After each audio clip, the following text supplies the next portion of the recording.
Dito sa Papa Dudut Stories, ikaw ay hindi nag-iisa.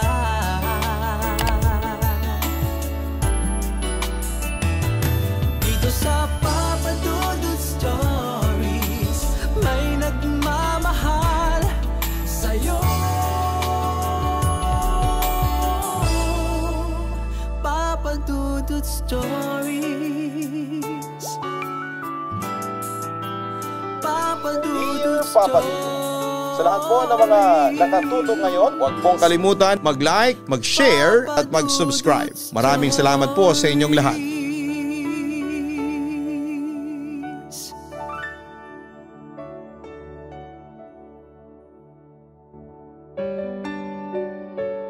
Magandang gabi po sa inyong lahat mga ka-online. Ako po ang inyong si Papa Dudut. Huwag kalimutan na mag-like, mag-share at mag-subscribe. Yan po ang pinaka-importante para matulungan niyo po ang aming channel, no? Ang pag-share at pag-subscribe. Hanapin din po ang Kaistorya YouTube channel at syempre ang Papa Dudut Family YouTube channel na kung saan sa mga susunod na araw ay magiging active na po kami dyan para makita po ninyo ang mga bagong kambal ni Papa Dudut sa Papa Dudut Family YouTube channel. Sa ating episode ngayong araw na ito, Dear Papa Dudut, bago ko simulan ang aking istorya ay hayaan niyo muna ako na magpasalamat sa lahat ng mga loyal listeners ng inyong programa sa radyo man o maging sa YouTube. Ako nga pala si Gilbert, kasalukuyang nakatira dito sa Taytay, Rizal. Ikikwento ko po sa inyo ay ang istorya ko sa piling ng pamilya ko na alam kong kapupulutan ng aral ng nakakarami. Marami po sa akin ang nagsasabi na isulat ito sa inyo upang mabawasan ang sakit na nararamdaman ko sa aking pamilya. Papa Dudut, sa totoo lang ay hindi ako lumaki sa nanay ko. Lumaki ako sa lolo at lola ko sa probinsya. Sisimulan ko ang aking istorya noong kinuha ko ng aking tatay sa aking lola sa aming bayan dahil kinukumbinsi niya ako na gaganda ang buhay ko sa pagsama ko sa kanya. Iniwan ko noon ang lola ko sa pag-aakalang matutupad ko rin ang mga pangarap ko, pero nagkamali ako, Papa Dudut, dahil dumating agad ang mga pagsubok sa aking buhay pagkarating ko ng Batangas. Tandang-tanda ko pa noon. Halos mga pa kami ni Itay pagdating doon dahil hindi namin alam kung saan pupunta. Wala namang kaming mga kamag-anak doon dahil nasa Mindoro ang karamihan sa kanila. Kaya unang araw namin sa Batangas ay natulog lamang kami ni Itay sa terminal ng bus. At dahil kapos din sa pera ay sobra talaga kaming nagutom. Nung una ay nakakaya pa namin yung tiisin, pero dumating din kami sa puntong gusto nang sumuko ng aming mga katawan. Kaya naman napilitan kaming maghalukay ng pagkain sa basura para lamang makasurvive kami. Yun nga lang ay lalong nanghina ang aming pangangatawan. At nagsimula na kaming makaranas ng pananakit ng tiyan at ibang bahagi ng aming katawan. Papa Dudut, ng mga panahong yon ay talagang sumuko na ako at humiling noon sa aking ama na bumalik na lamang kami ng Mindoro dahil walang mangyayari sa amin dito sa Batangas. Pero nagalit lamang sa akin ang aking ama at nagpatuloy pa rin kami sa pagiging palaboy doon sa Batangas. Ngunit mabait ang Diyos, Papa Dudut, dahil nagkataon palang nasa Batangas din pala naninirahan ang kumpare ni Papa na si Mang Leo. At tiyempong nakita niya kami ni Papa sa kalsada. Walang pag-aalinlangang kinuha niya kami at pinatuloy sa kanyang bahay. Doon ay nakahinga ko ng maluwag. Bagamat maliit lamang ang bahay ni Mang Leo, pero kahit papaano ay meron siyang natutuluyan at hindi palaboy-laboy sa kalsada. Kumikita rin ito sa pamamagitan ng pagja-junk shop, kaya nakakakain pa rin si Mang Leo ng 3 beses sa isang araw. Parang Leo, pasensya ka na ha. Buti na lang talaga at nakita mo kami. Kasi kung hindi baka napahamak na kami ni Gilbert doon sa terminal. Huwag kang mag-alala. Makahanap lang ako ng trabaho dito babawi ako sa iyo. Ang wika ni Itay sa kanyang kaibigan. Naku, huwag mo nang isipin yun, Jim. Matagal na tayong magkaibigan at malalim na ang pinagsamahan natin. Kaya ako ginagawa to. Para na rin kitang kapatid. Wika naman ni Mang Leo sa amin. Pagkatapos bumaling ito sa akin. Siya nga pala, ilang taon na yung anak mo? Tanong niya. 15 pa lang. Yang si Gilbert, sagot naman ng aking ama. Nagtatrabaho na? O sisa pa ni Mang Leo? Naghahanap pa lang walang tumatanggap sa kanya. Tingnan mo naman, masyadong malata. Natatawang wika pa ni Itay. Nakita ko naman ang umiti ang kumpare niya. Tamang-tama, naghahanap ako ng makakatulong sa junk shop ko. Baka naman po pwede siya. Suhestyon niya. Agad namang pumayag si Itay. Naku, pwedeng-pwede tong anak ko. Aniya. Itay, ano po bang gagawin ko doon? Tanong ko naman. Tumingin naman sa akin ang aking ama na para bang hindi makapaniwala na hindi ko alam ang trabaho sa isang junk shop. Ano pa, di magbobote dyaryo ka, mangangalakal ka ng basura. Ano po? May pagganin lang ang kong wika. Dahil totoo ang sinabi ni Itay na malata ako. Ikain kasi ako at madaling mahingalin kahit na payat ako. Huwag mong sabihin na umaangal ka. Kailangan mo magtrabaho. Insist sa akin ng Itay ko noon. Alam ko makakaya mo ang mga lakal ng basura. Simple lang naman ang gagawin mo. Pupunta ka sa mga kalsada at maghahanap ng mga basurang pwede pang ibenta.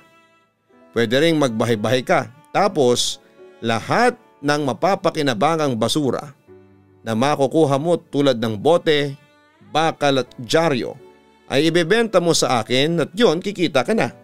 Payo naman ni Mang Leo sa akin. Sa huli pumayag na rin akong magtrabaho sa junk shop ni Mang Leo bilang magbubote. Papadudot, naghirap ang buhay ko pagkatapos noon. Madalas akong hindi kumain at sobrang napabayaan ko noon ang sarili ko. Nakaranas din ako ng mga pangmamalupit sa mismong ama ko.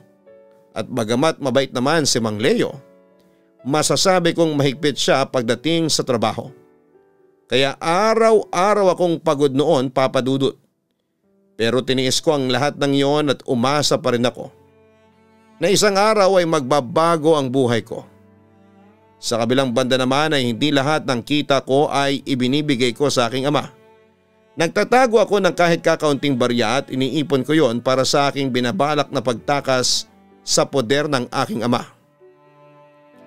Balak ko noon na bumalik ng Mindoro at tumira na lamang sa bahay ng aking lola.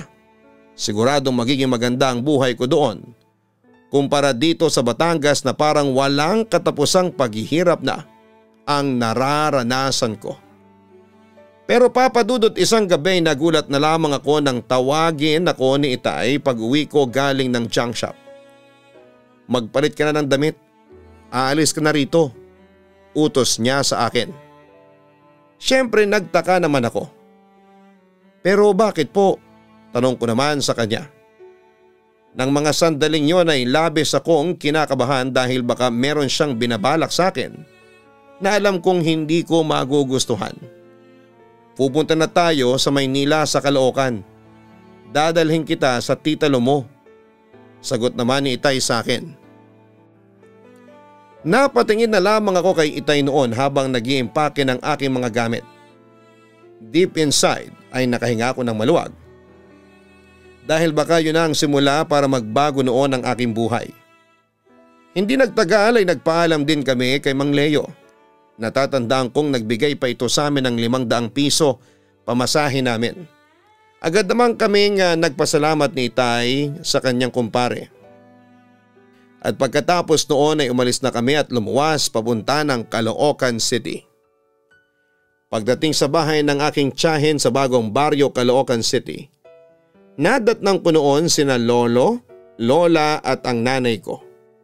Natuwa naman ako kasi akala ko talaga'y magiging maayos na ang aking buhay, Papa Dudut.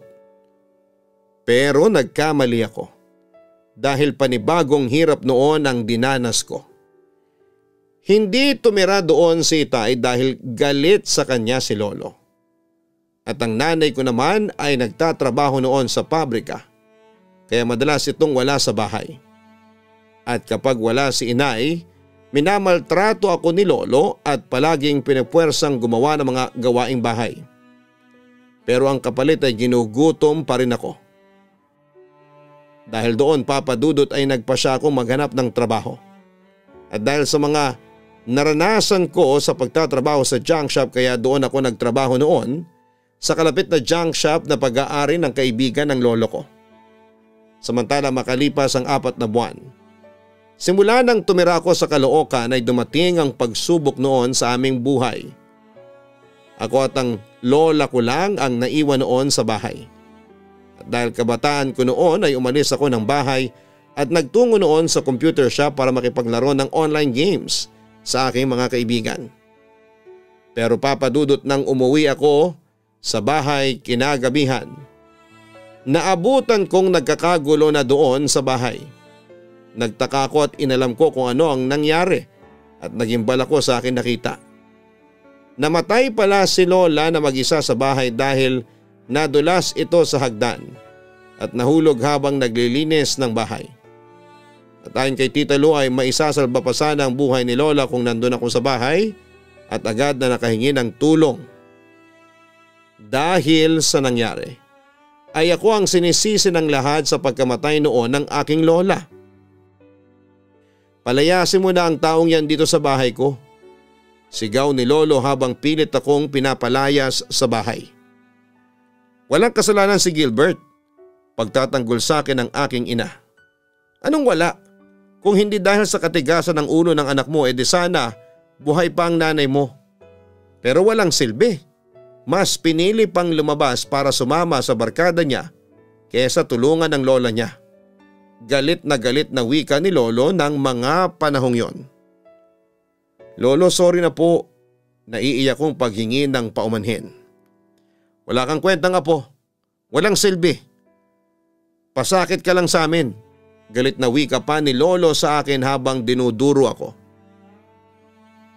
Hindi niyo po pwedeng palayasin si Gilbert kasi wala na siyang matutuluyan. Wika naman ni Tita Lu. Maawa naman kayo sa apo ninyo. Dagdag pa niya. Lolo, patawarin niyo na po ako, pinagsisisihan ko na po ang lahat. Naiiyak na wika ko sa kanya. Nagmamakaawa na huwag akong paalisin ng bahay. Hindi kita mapapatawad. Hindi ko mapapatawad ang isang walang kwentang katulad mo. May pagdidiin na wika ni lolo sa akin. Habang buhay kitang kasusuklaman. Habang buhay mong pagsisisihan na nabuhay ka pa sa mundong ito. Tandaan mo yan. Lumayas ka dito, layas. Dagdag pa niya. Lolo, pakiusap. Dadalhin ko na po kayo sa kwarto ninyo. Wika naman ni Ate Peng, ang pinakamatanda sa mga pinsan ko. Pwede ba, Peng? Hindi ako aalis dito hanggat hindi umaalis ang salot na taong yan sa pamamahay ko. Dagdag pa ni lolo. Hayaan mo siya, Peng. Hayaan mo siya magpalaboy-laboy sa labas. Masira man ang buhay niya. Kahit na mamatay pa siya dyan sa labas ay wala na tayong pakialam. Dahil simulat sa pool pa lang ay walang kwentang tao na yung pinsan mo. Papa Dudut, napilitan akong umalis noon sa bahay ni lolo. Buti na lamang at nagpresenta noon si Ate Peng na patirahin ako sa kanyang bahay. Doon na rin tumira ang aking ina nang pati siya ay palayasin na rin ni lolo. Papa Dudut, sinikap kong huwag maging pabigat sa pamilya ni Ate Peng. Nagkatrabaho pa rin po ako sa umaga at sa hapon naman ay nag-aaral. Pero Papa Dudut, hindi naging madali ang lahat dahil nakaranas din ako ng pagmamaltrato hindi lang sa asawa ni Ate Peng kundi pati na rin mismo sa sarili kong ina. Akin ang kinita mo ngayong araw sa junk shop. Utos niya sa akin. Ganon ang ginawa sa akin ni mama. Kinukuha niya ang lahat ng perang kinikita ko. Pero ang masakla pa ay siya lamang ang nakikinabang. Ibinibili niya yon ng sarili niyang pagkain. Pero sa akin ay wala siyang pagkaing binibili. Dahil dito ay nagkautang-utang patuloy ako sa aking mga kaibigan sa junk shop. May nagpayo naman sa akin na huwag kong ibigay lahat ng kita ko kay inay.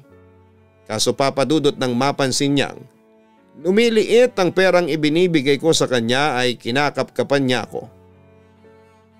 Tuwing umuwi ako galing sa trabaho. Teka, bakit ito lang ang ibinigay mong pera sa akin? Reklamo ni inay. Hindi ako naniniwala, may tinatago ka pa dyan sa bulsa mo. Dali, akin na. Wika pa niya habang kinakapkapan niya ang suot kong pantalon. Inay, nagsasabi po talaga ako ng totoo. Yan lang po talaga ang kinita ko. Depensa ko. Nagalit naman si inay sa sinabi ko. Ano? Eto lang ang ibibigay mo sa akin? Ano to, pambili ng fishball? Nagbibiro ka ba? Aniya. Maniwala po kayo sa akin inay, kaunti lang po ang sinahod ko. Hindi naman po palaging malaki ang sahod namin. Pangungumbinsi ko. Palagi ka na lang ganyan. Magbabayad pa ako ng kuryente at tubig tapos gastos pa natin sa pagkain. Tapos ito lang ang ibibigay mo. Ano klase kang anak ha? May panunumbat na wika niya sa akin. Pasensya na po talaga kayo inay. Yan lang po talaga ang nakayanan ko. Nagmamakaawa kong sabi kay inay. Alam mo Gilbert, kahit kailan talaga wala kang silbi. Wala kang kwenta. Pangiinsulto niya sa akin. Inay naman. Nagpakahirap na nga po ako sa pagtatrabaho tapos ganyan pang sasabihin ninyo. Sa puntong yon ay napilitan na akong sumagot sa aking ina. Hindi naman yon nagustuhan ni inay kaya sinaktan na niya ako at kinaladkad palabas ng bahay. At kahit na malakas noon ang ulan ay walang pakialam si inay. Basta na lamang niya akong tinulak sa labas na siyang ikinatumba ko sa putikan. Umiyak ako noon at nagmamakawang papasukin niya sa loob pero nagmatigas si inay. Inayaan niya talaga akong mabasa ng ulan ilang oras bago dumating si Ate Peng at ang asawa niya na nagtataka kung ano ang ginagawa ko sa labas. Bakit yun naman po ginawa yun kay Gilbert? Kumpronta ni Ate Peng sa aking ina pagpasok namin sa bahay. Walang pakinabang walang silbi. Sukat akalain ba namang bigyan lamang ako ng barya sa sinahod niya? Kaya ayun, pinalayas ko. Bakit mo pa pinapasok yan? Galit na wika pa ni inay nang makita niyang pinapasok ako ng pinsang ko sa loob. Kung makatrato naman kayo kay Gilbert parang hindi niyo siya tunay na anak. Reklamo pa ni Ate Peng. Pero hindi na yon pinansin pa ni inay. Samantala ay inutusan na lamang ako ni Ate Peng na maligo at magpalit ng damit bago pa raw ako magkaroon ng sakit. Papadudot hindi ko talaga ine-expect na gano'n ang ugali ng nanay ko. Nung unang pagkakakilala ko sa kanya ay mabait, maunawain pero mali pala ang inakala ko. Dahil mas mahalaga sa kanya ang pera kesa sa akin na anak niya. Papadudot naging madalas ang pagkatalo namin ng nanay ko pero nanatili akong magalang sa kanya. Kesa lumala pa ang sitwasyon ay iniiyak ko na lamang ang lahat. Pero walang awa ang aking ina dahil madalas pa rin niya akong palayasin sa aming bahay. Samantala may dumating na pagsubok sa akin. Nawalan ako ng trabaho sa junk shop at doon nga ay mas tumindi pa ang pang-aapi sa akin ng sarili kong ina. Madalas niya akong alilain sa bahay tapos ay hindi pa niya ako pinapakain. Kaya namayat ako ng sobra at lalong nanghina ang aking pangangatawan. Ang bagal mo namang kumilos, reklamo pa ni inay sa akin matapos niya akong utusang maglinis ng buong bahay habang siya ay nakahilata lamang at nanonood ng noontime variety show. Heto na po inay, binibilisan ko na po ang pagkilos. Natataranta kong sabi noon sa kanya. Mabilis pa ba yan? Hay naku bata ka. Makupad ka na nga, wala ka pang silbi. Maghanap ka na ng trabaho, hindi yung ganyan ka. Ang wika pa niya sa akin. Bakit po inay nung may trabaho naman po ako ay nagbibigay ako sa inyo? Katwiran ko sa kanya na agad naman niyang kinontra. Dati yon Gilbert, hindi ngayon. At saka magkano lang ba ang ibinibigay mo? Kakarampot lang tapos pinagmamalaki mo na yon? Wow ha? Papa Dudut, hindi ko maiwasang magalit noon sa aking ina. Kaya napilitan na akong sumagot sa kanya. Huwag naman po sana kayong ganyan sa akin kasi may naitulong naman po ako sa inyo. Ang sabi ko. Wala kang naitulong sa akin, wala. Yun naman ang pagdidiin niya sa akin. Teka inay, bakit po ba kayo ganyan sa akin? Tumutulong naman po ako sa inyo. Sagot ko. Pero agad yung kinontra ng aking magaling na ina. Tumutulong? Anong tulong ang naibibigay mo sa akin ha? Sa pagkakaalam ko wala. Alam mo Gilbert, sa totoo lang naiinis ako. Napakamalas ko kasi ikaw ang naging anak ko. Siguro nga nilawal kita sa sinapupunan ko pero kahit anong gawin ko hindi kita matratong anak. Kahit minsan hindi kita minahal. At kung ako ang tatanungin ay wala akong pakialam kahit na mapariwara pa ang buhay mo. O kahit na mamatay ka pa. Hindi ako iiyak o malulungkot. Para sa akin ay hindi kita anak. Nanginginig naman ang buong katawan ko sa sinabing yon ni inay. Ni minsan pala ay hindi niya ako minahal at tinuring na anak. Bakit sukdulan ng galit niya sa akin? Ano bang kasalanan ko at ayaw niya akong mahalin bilang isang anak? Kakatwiran pa sana ako noon pero sinaktan na ako ni inay. Pinagbuhatan ng kamay. Papa Dudut, wala akong nagawa noong palayasin ako. Gusto kong magalit noon sa aking ina pero minabuti kong hindi na lamang siya sagutin. Dahil nanaig pa rin sa akin noon ang respeto sa kanya. Pero hindi ko talaga akalain na magagawa yon sa akin ng sarili kong ina. Papa Dudut, hindi ko talaga maitatanggi na masama ang loob ko sa kanya. Kasi wala namang dahilan para tratuhin niya ako ng ganon. Naniniwala ako na naging mabait naman akong anak sa kanya. Kaya walang rason para gawin niya sa akin yon. Sa kabilang banda ay naisipan kong pumunta sa aking tiyahin para doon pansamantalang magpalipas ng gabi. Ano bang nangyari at pinalayas ka ng nanay mo sa bahay ni Peng? Tanong sa akin ng aking tiyahin. Pinalayas po ako porket wala daw po akong trabaho. Sagot ko. Ganon ba? Baka naman kasi wala kang ginagawa sa inyo. Ang sabi pa ni tita sa akin. Naku tita, hindi po.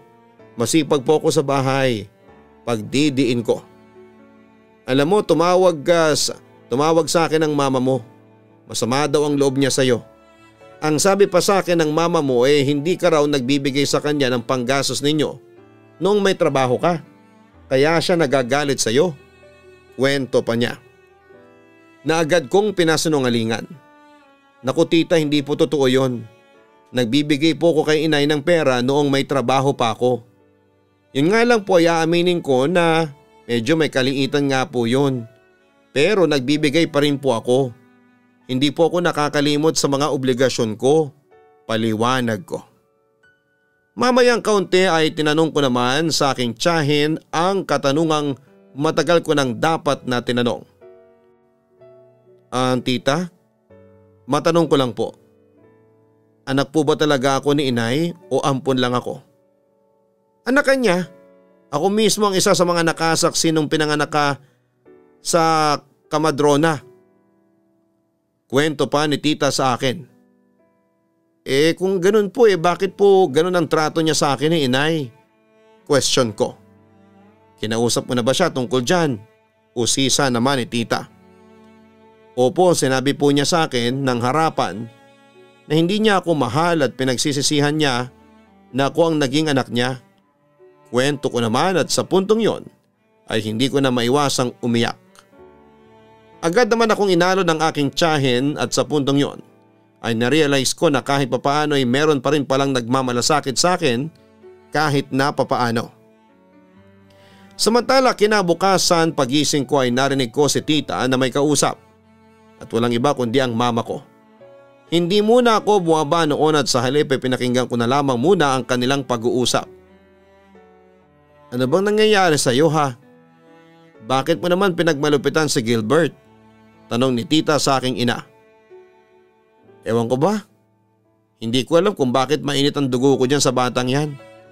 Yun naman ang narinig kong tugon mula kay inay. Maawa ka naman sa anak mo. Sobra-sobra na ang pagdurusang inaabot niya sa iyo. At saka hindi naman magandang katwiran na kaya mo siya minamaltrato dahil sa gusto mo lang. Nasaan ang hustisya doon? Kung kaya mong pakitaan ng mabuti ang iba mo pang mga anak, bakit hindi mo gawin kay Gilbert? Payo naman ni tita sa kanya. Nagbuntong hininga na lamang noon ang aking ina. Nagpatuloy naman si tita. Ina ka at sa pagkakaalam ko'y walang ina ang magiging sukdula ng pagkamuhi sa kanyang anak. Lalo na't kung wala namang kasalanan sa iyo. Kung yung iba nga dyan walang hiyang anak pero napapatawad pa ng mga magulang nila. Bakit hindi mo gawin yon kay Gilbert na wala namang ginagawang masama sa iyo? Tama na, pakiusap, aniya. Pagkatapos noon ay narinig kong tinawag na ako ni tita. Dahan-dahan naman akong buwaba at lumapit. Doon ay humingi ng tawad sa akin si inay at nangakong hindi na niya ako mamaltratuhin pa. Nangako naman ako na hindi ko siya bibigyan ng sakit ng ulo at gagawin ko ang lahat para makatulong sa kanya. Papadudot hindi nagtagal ay bumalik na ako sa bahay ni Ate Peng kasama ni inay. Bagamat hindi ko pa rin maranasan sa kanya ang pag-aaruga ng isang ina. Gayunpaman ay masaya na rin ako dahil sa ngayon ay may nakilala akong mga kaibigan na parang pamilya na ang turing sa akin. Palagi silang nandyan at nag-a-advise sa mga mali ko. Kaya bago ko tapusin ang aking istorya ay nais ko munang magpasalamat sa mga taong nagpahalaga sa akin at nagparamdam ng tunay na pagmamahal ng isang pamilya kahit na hindi ko sila kadugo. Kina Nanay ST, Tatay Joseph, Ray Angelo, kay Rem, kay Ate Cindy, kay Ate Joy, Ate Jane at sa lahat ng mga True Friends Group at ang tropang Yahoo. Maraming salamat sa inyong lahat. Hindi man tayo magkakadugo pero pinaparanas at pinapadaman ninyo sa akin ang kahalagahang mabuhay. Papadudot sa totoo lang habang tinatype ko ito ay hindi ko mapigilang umiyak. Hanggang dito na lamang po ang sulat ko. Sana'y mapili po ninyo itong i-upload sa inyong numero 1 YouTube channel. Hindi ko alam kung mapapakinggan ko pa ito sa YouTube pero umaasa ako na sa pamamagitan ng sulat ko, maipahatid ko sa pamilya ko lalo na sa nanay ko na kahit puro pagmamaltrato at pang-aapi ang inaabot ko sa inyo ay wala akong hinanakit sa inyo. Pinatawad ko na kayo at kahit na hindi ninyo ako minahal, ay mahal ko pa rin kayo. Muli salamat Papa Dudut at hindi ko po kayo makakalimutan. Lubos na nagpapasalamat, Gilbert.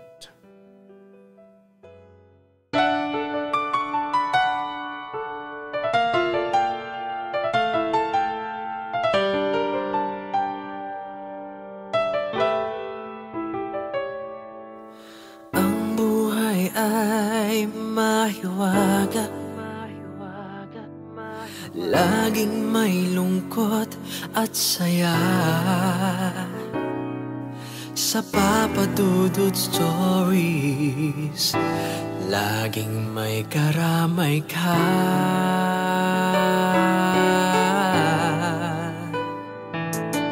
Mga problemang kaibigan, ito ay pakikinggan ka. Sa Papa Dudut Stories, kami ay iyong kasama. Dito sa Papa Dudut Stories, ikaw ay hindi nag-iisa.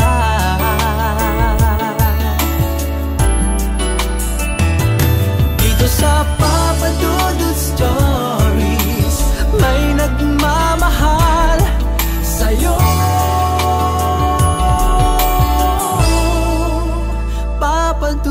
Stories.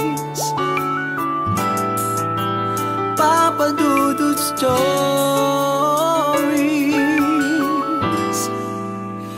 Papa Dudut Stories.